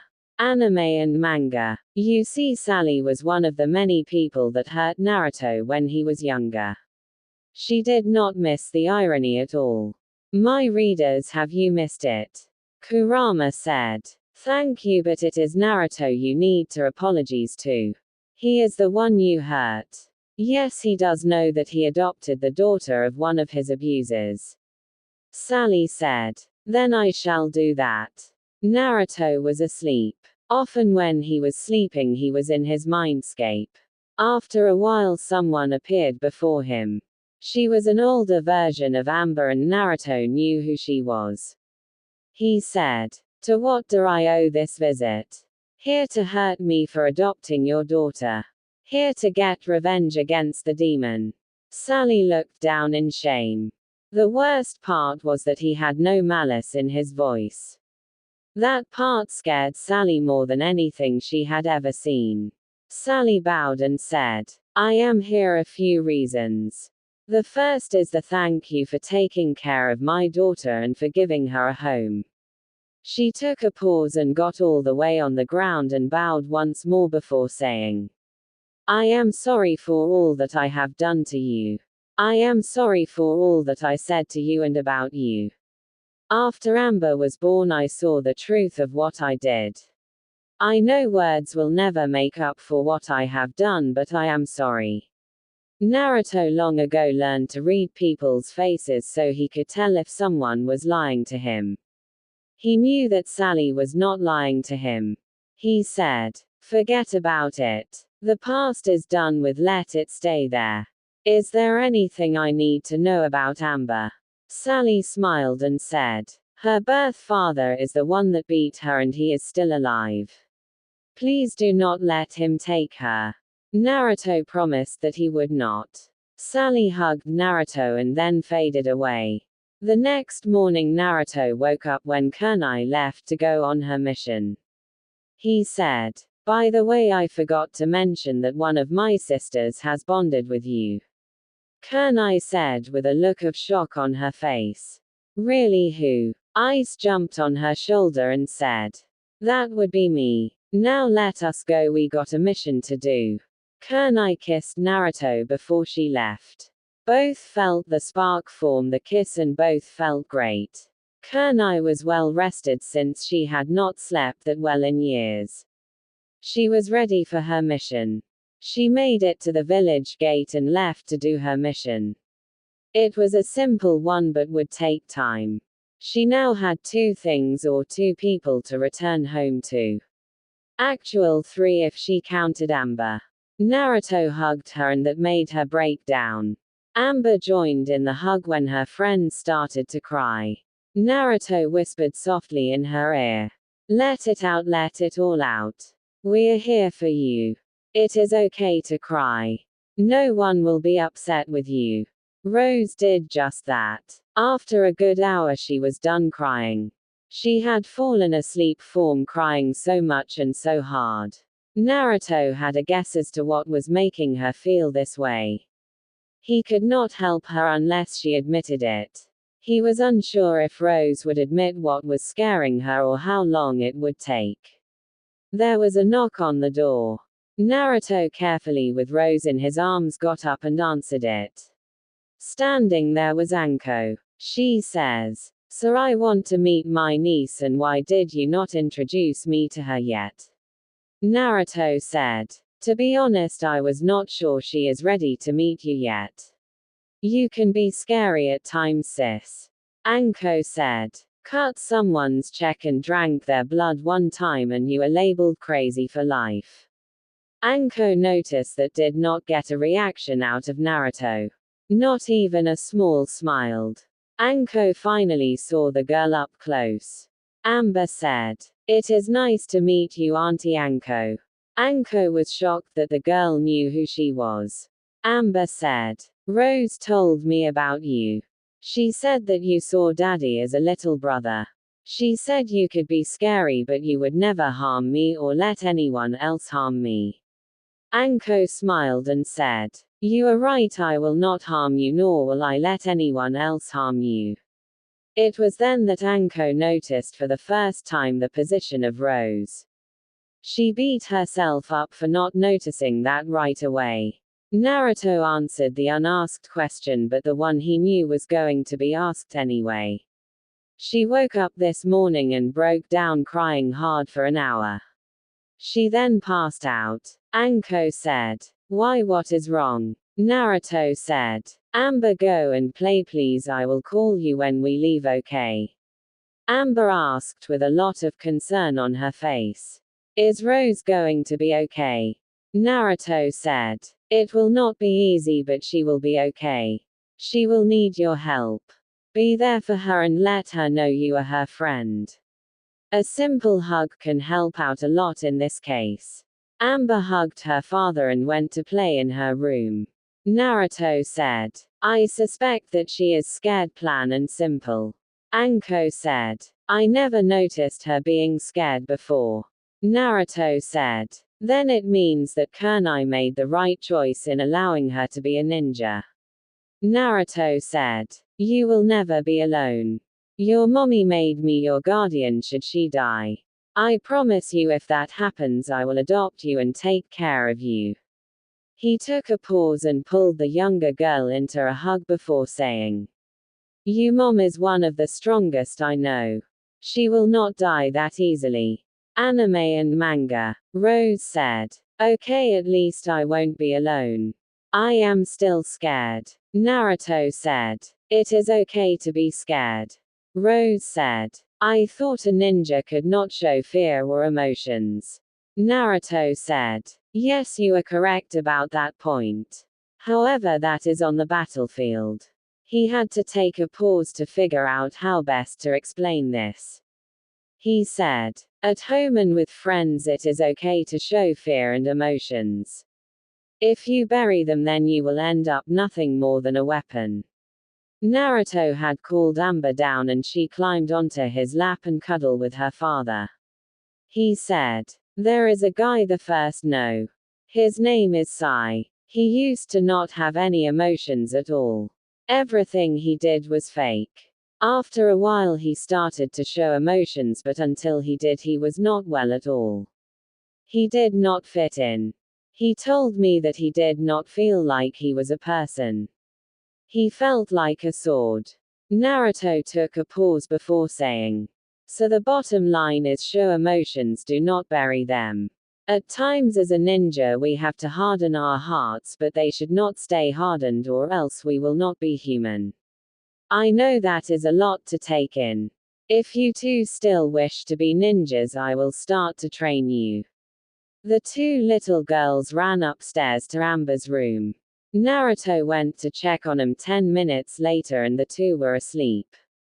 Anko the whole time was shocked at what she heard out of Naruto's mouth. She did not know he was that deep. Anko said, "Naruto, I will admit I had my doubts about you being a good father. However, they are all dead now. You are an amazing person and will make an even better father. Amber is lucky to have you as her father." Naruto smiled, a true smile, one he had not had since the wedding. He said, "No, I am lucky to have her as a daughter.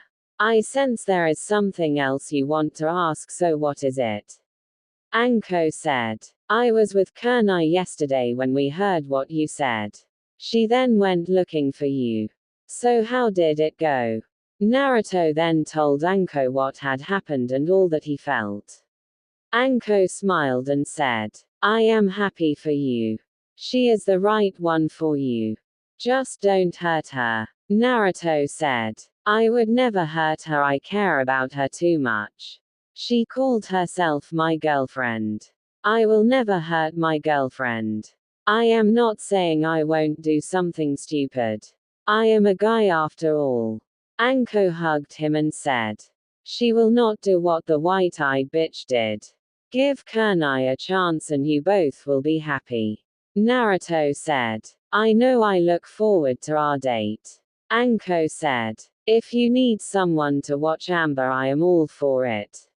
Anko said, "I don't want to ruin the happy moment. How come you have not talked with Sasuke much?" Naruto said, "Once a thief, always a thief. I don't trust him at all. If he hurts my sister, I will rip his eyes out. If he hurts my daughter, I will let the foxes rip him apart. Anko said. Sarai was right, you really don't want him around. Naruto said. I should have guessed you would have seen through my mask. My so-called friends did not. It gets me mad. After all he did and all the people he hurt and killed, he got off without even a slap on wrist. He took a pause to control his anger before saying, if anyone else did that, they would be put to death. If I even thought about leaving this village, the hunter ninja would be sent after me before I could make it to the gate. Anko said. If it makes you feel better, Kurenai saw through the mask as well. I think on some level Amber sees through it as well. Naruto says. Why is it after all the good I have done, I still feel like I am struggling to have just a small piece of happiness? Is it so wrong for me to want to be happy? Anko asked. What about Sakura? Naruto said. She is too loyal to Sasuke. I don't trust her or him. Anko said. Well, you got me, Iruka, your grandmother and Kurenai on your side, plus all your friends and allies out of the village. Naruto said. It is wrong that all my friends are outside the village. Oh well. The girls are still asleep. I am going to let them sleep for now, and I will start training tomorrow. Anko said. What are you going to teach them? Naruto answered. I am not going to teach them how to draw chakra right now. I will teach them more of the physical stuff. I am aiming mostly right now to get them stronger and able to do it. I want them to be kids for now. Anko did not ask, but she knew that Naruto wanted his daughter to have the childhood he never had. That was why he got her the toys. He never had any toys growing up. He vowed his daughter would not have that. Meanwhile, in the forest on the way to her mission, Kurenai had stopped for the night. Ice said. I did not say this before, but I think it is best to say it now. The small fox grew to the size of a large horse and got right in Kurenai's face before saying, if you hurt him in any way, shape or form, then we will feast on your flesh. Anime and manga. Kurenai was a little shaken up by that.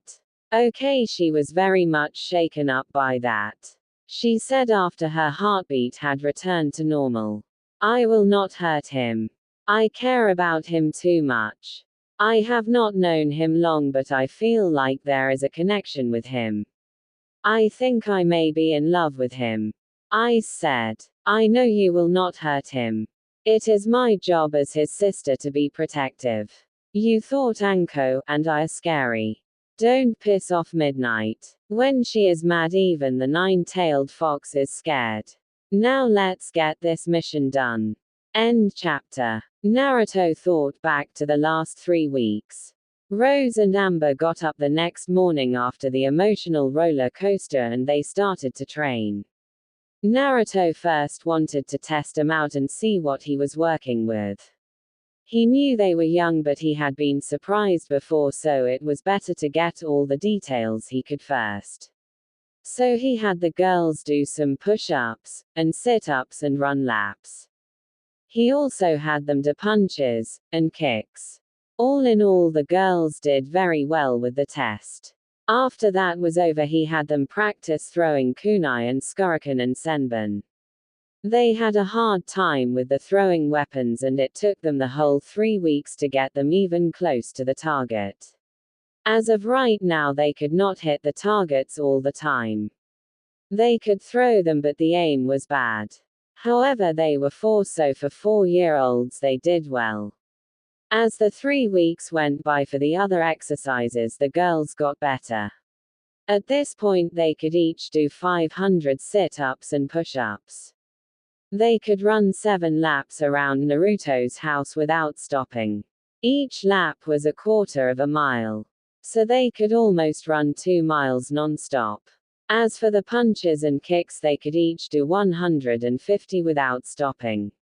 At the end of each day, the girls were exhausted. They did this routine for a week and then Naruto switched it up. He made them do less exercise and focus more on the throwing weapons. He also taught them some of the fighting styles. He taught them a few basic combinations. They were still working on mastering them. Overall, Naruto was proud of the girls. He was really proud of Amber. Over the 3 weeks, the bond the two had only grew. It got to the point that both felt as if they always have been father and daughter. As for Rose, she still was worried about losing her mother, but she was happy to have Naruto in her life. She secretly hoped that someday he would be her daddy. The other thing that was different was the talk between Tsunade and Naruto. Actually, it was a shadow clone of Naruto, but that is beside the point. At first, the old fire shadow was not happy about the requests. She was not happy at all. However, Naruto was able to convince her. Flashback. Naruto, while he was training the girls, sent a clone to speak with Tsunade. Sound knew right away something was off with her son. She said very gently, "What is troubling you, Naruto?" Naruto sighed and said, "Boss has a few requests for you." Sound knew now she was speaking to a shadow clone. She asked, "Why not wait until I get home? For this part the clone will be called Naruto. Since he is Naruto." Naruto said, "It is better this way. The first is we would like information on Amber's father. We want him watched to make sure that he does not try to harm Amber." Tsunade expected this and was happy to do it. To be truthful, she had already started. Amber may not be her granddaughter by birth, but the little girl had already warmed her way into the old lady's heart. She would never let anyone harm Amber. So it would be a very cold day in hell before Tsunade allowed Amber's birth father to have any contact with the girl. Sound said, "That is easy, I have already started that when he told me." "What is your next request?" Naruto said, "The next ones are going to be hard, but I ask that you please do it." This worried Sound greatly. She knew Naruto never did anything without reason, so she waited. In her mind, a lot of different ideals were going on. Each one was getting odder.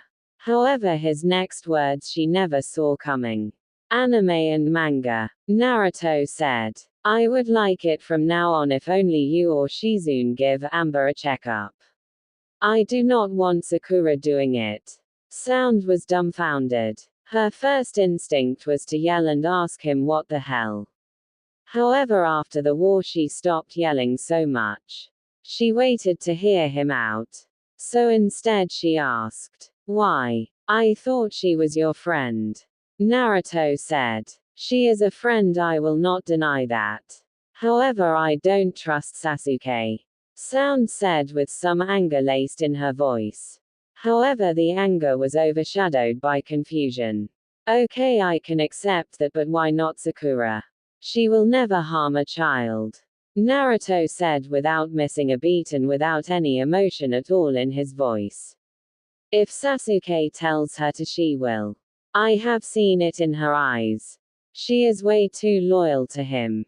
She will do anything he tells her to do. Her hair is so short since he ordered her to cut it."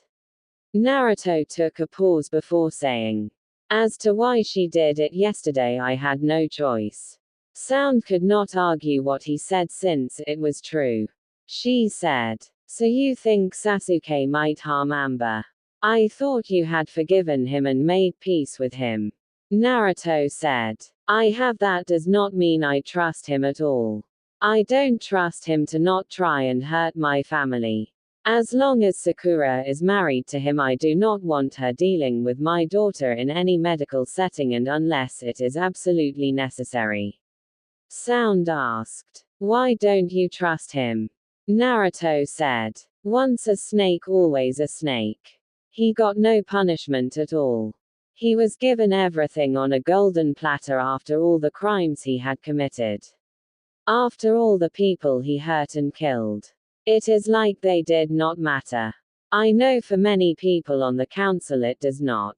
Sound now understood it from her son's point of view. She knew he was not jealously, he was angry. To be truthful, Suand was just as angry, and she agreed with Naruto. She did not trust Sasuke at all. She said, "It will not be easy, but I agree and it shall be done." "What is your next request?" Naruto said. "This is the last one. In a few months I wish to speak to the council. I have a way to honor Neji's last wish. I vowed to him that I would see it happen." Sound, knowing what he was talking about, just nodded her head and said, "Okay, whenever you want to speak I will give you the floor. You know it will cause more problems, right?" Naruto said, "Yes I do, and part of me is hoping for it." The clone dispelled itself, giving the memories back to Naruto. End flashback. Rose was really happy since she knew her mommy would be home soon. All the foxes could speak to each other. They had a mental link when they were on Earth. Cerise had informed Midnight that the two were on the way. Rose was looking forward to it. Kurenai and Ice were about 2 miles from the village. Ice said, "I must say that was a fun mission. I never knew grown men could cry like that." The mission was a teaching one. She had to teach people how to teach genjutsu. Some of the guys that she met would hit on her. She ignored them since she had a boyfriend at home. She smiled when she thought boyfriend. The part that got her really mad was when one guy tried to kiss her and then feel her up. Let's just say Kurenai showed way she was the mistress of genjutsu. She kept the guy trapped for 2 weeks. Ice said, "So I would like to ask. I will not hurt you this time. How are you feeling about a relationship with Naruto now that you have had 3 weeks to think about it?" Kurenai said without any hesitation, "I am happy. I want this relationship to work. I feel something with him I have never felt with anyone before." Ice said, "Naruto is our master. He rather us call him brother since he hates the ideal of master and servant. We the foxes would gladly accept you as our mistress or sister. Our boss even likes you." Kurenai asked, "Who is the boss?" Ice smirked a very Naruto smirk and said, "I am sure you can figure it out." Kurenai did, and after a few minutes she said, "So Naruto can summon the 9-tailed fox?" Ice said, "Yes, his name is Kurama and he is a nice guy unless you piss him off." Kurenai was getting nervous, but she was not going to break off the relationship with Naruto. Picking up her speed, she ran to the village and gave her report. Sound said, "Well, I am glad to see you back. So how did it go? I heard about the trapping a gay in his nightmares. What did he do?" Kurenai said, "I told him I was not interested, and I have a boyfriend." Both are true statements. So when he tried to force himself on me, I took action. Suand said, "I was not aware you were seeing anyone. It is not my business, but may I ask who it is?" Kurenai smiled very nervously and said, "It is Naruto. Our first date is set for when I get back." She took a pause before saying, "Hopefully he will agree to have it tomorrow night since I wish to spend some time with Rose." Sound said, "He will agree now. I am sure you have been threatened by the foxes and Anko. To be honest, I am not sure who scares me more. Now it is time for my threat. I will see you die a most painful way if you hurt him." Kurenai said, "I do not know if the relationship will work. I promise if it does not work I will let him down gently. I will not do what my former student did." Sound said, "I know, but as his mother or grandmother it is my right to threaten you. Be happy it is me and not Kushina. I remember she said she was looking forward to using the right of battle. Pregnancy and maternity. Kurenai started to get really worried. In some clans the mother had the right to battle the woman her son wished to marry, or in some cases date. In Naruto's clan's case this was true. Kurenai asked, "If we were to marry, would you invoke that?" Sound said, "Most likely not, only if I had any doubts at all. At this moment I do have doubts. I have a lot of doubts. I hope if that time comes my doubts will be put to rest." She took a pause before saying, "I like you, Kurenai, and I feel that Kushina would have liked you as well. However, I saw him after Hinata's words and it was not pretty. That was why I allowed the adoption to occur. Being with Amber has brought him out. I do not want to lose him again." The old fire shadow said after a short pause. "Amber has made him the Naruto he is without the stupid mask we have all seen." She took a pause before saying, "I know this is somewhat selfish on my side, but I already lost most of the people I care about. I won't lose the last few I have." Kurenai nodded her head that she understood. Shizune changed from her serious and slightly depressed tone to her happy one as she said, "Now go, your daughter misses you and will be happy to see you back. Naruto is happy as well. You are all he has talked about besides Amber." The last statement caused the former Ice Queen to blush. Shizune said, "Oh, by the way, in case he forgets to tell you, Naruto made your Amber's guardian should he pass away on a mission. If you are not okay with it, let me know, and I shall change the will." Kurenai said, "No, I am okay with it. In fact, I am very okay with it. I hope it never happens, but I am okay with it." Kurenai and Ice went to Naruto's house. As Kurenai gets to the house, she is tackled by her daughter. She said, "I am really happy to see you, mommy." Rose then fell asleep in her mom's arms. She was very tired. She had been pushing herself too hard again. Kurenai asked Naruto, who had followed Rose out, "Why is she so tired?" Naruto said, "She has been pushing herself too much, way too much. She was scared that you would not come back. Training has kept her mind off of missing you." Kurenai understood that, but she was confused. "How come I never noticed her fear before?" Naruto said, "She was able to hide it well. I also think it only hits her when you are actual gone. She knows you are going a mission but only gets scared once the mission starts and you are gone." Naruto then explained all that had happened during the 3 weeks with Kurenai's daughter. Kurenai asked after it was done said, "So it seems she has been doing pretty well for a 4-year-old. Naruto smiled and said, "Yes, she has. You would be proud of her. Now I am guessing you wish to get her home, so I shall let you go." Kurenai said, "I really don't want to walk home tonight, I am tired." Naruto said, "If you wish you can stay here, and I can make you some dinner if you wish."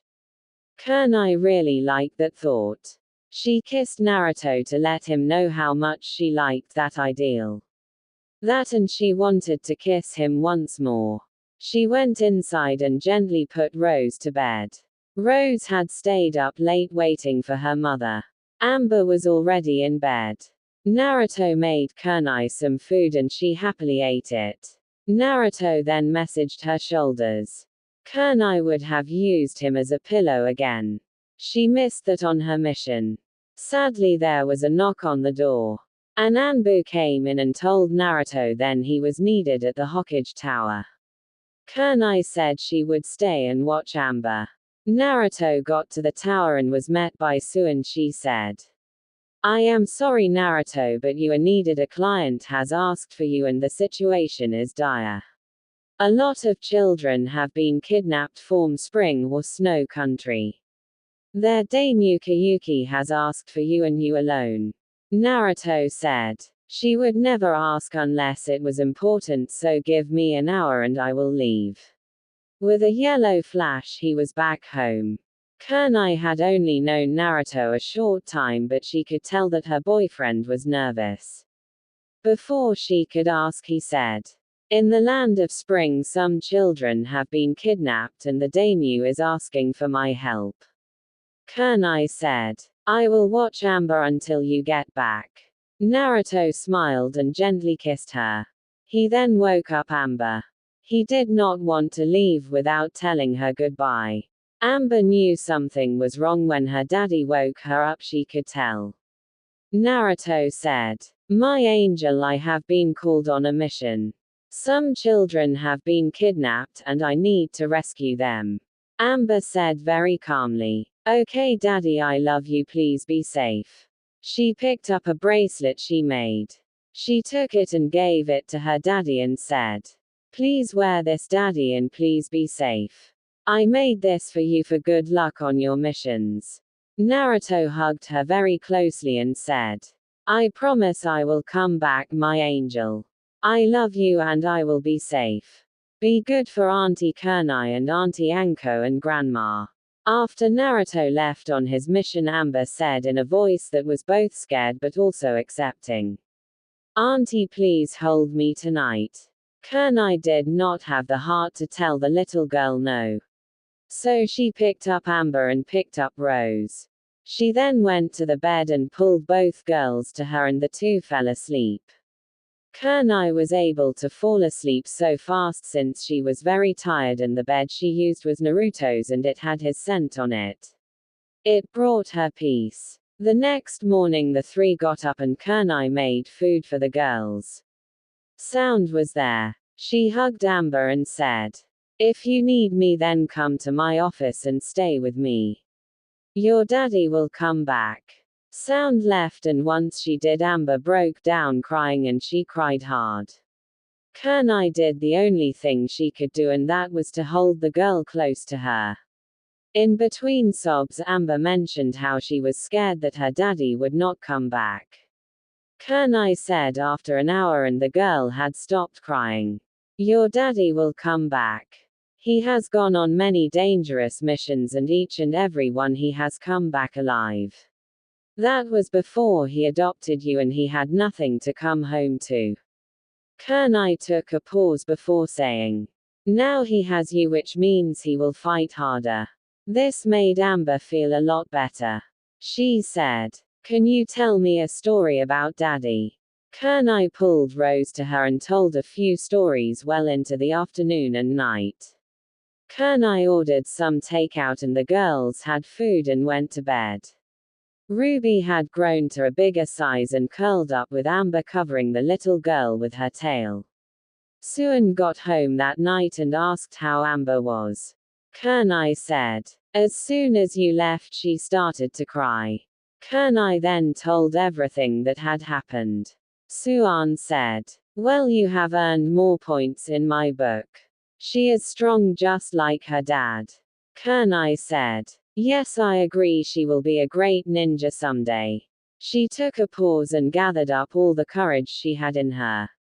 She said, "Naruto's greatest wish is to have a family of his own. He wants a wife with kids. I will be honest. At this point I could see myself as his wife. However, after the final battle I was told that there might be a chance that I could not have kids. Can you please do a test to see if that is true? I will pay for it." Sound was not expecting this at all. She had mixed feelings about it, however. On the one hand, she did not want to think about Naruto having children.